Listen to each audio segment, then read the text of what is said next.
ఇదిగోయ్యా మనకి ఎందుకు చెప్పా ఇవన్నీ బాగా తిరుగుతున్న ఫ్యాన్ ఒక్కరో స్లోగా తిరిగిందంట. నేను రిపేర్ చేస్తా తీయని తీసుకుని ఉన్నది కూడా బాగా కొట్టిండు. మా అమ్మ ఒక కదర తిడతానండి, ఉన్నది లేదు ఉంచుకునింది లేదని. ఇదిగో ఈ జమ్ము గారు ఇంటికి వచ్చినా వదలలేదా, వీడియో కాల్ చేసిండు. ఇంకా మా నాయన జమ్ము మాట్లాడుకుంటాడు ఒకటేమైనా. వాడు అడక్క ముందు 3 బొచ్చులు లేపేస్తుంటాడు, మళ్ళీ నా తినువా అని అడుగుతుండయా ఆయన. ఇదిగో మా బండ వచ్చి మా కొండ వచ్చిండయ్యా. ఇదిగో ఇంకా ఊర్లో అంకాలమ్మ తిన్నాలో ఉంది, రెడీ అవ్వమంటే 1 గంట స్నానం చేసిండయ్యా. ఇంకా రెడీ అయ్యాలకి ఇంకొక గంట ఇంకా సరిపోయి ఆడవాళ్ళకంటే దారుణం అయిపోయి మా కొండ. ఇదిగో మేము ఏగలేకపోతున్నామే ఎంత ఇజ్జుడ. ఆయన ఒక్కడే స్పెషల్ గా పోవాలంటాయా, ఎవరెక్కినా వద్దంటుండ. ఇజ్జుడ మా అమ్మని కూడా దిగమంటుండ. ఇంకా దర్శనం చేసుకుని వచ్చి మేము లోపల చూస్తే తీరా కొండ ఉండయా. ఇవన్నీ ప్రసాదం కోసం వచ్చిన తిప్పలయ్యో, ఊరకట్ట అన్ని ఒకరో టెంకాయ నీళ్ళు పోతారని.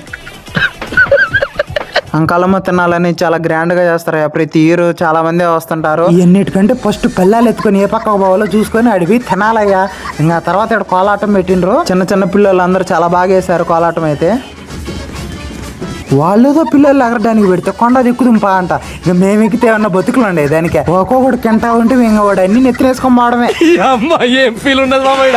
ఇదిగో గుర్తుపెట్టినరా, అంగడి పెట్టిన స్వామి అంటే ఇడుకొచ్చి వీడియోలు తెస్తుండు. కోటయ్య కూడా దొంగ మరిగిండయ్యా, ఏం చేద్దామా.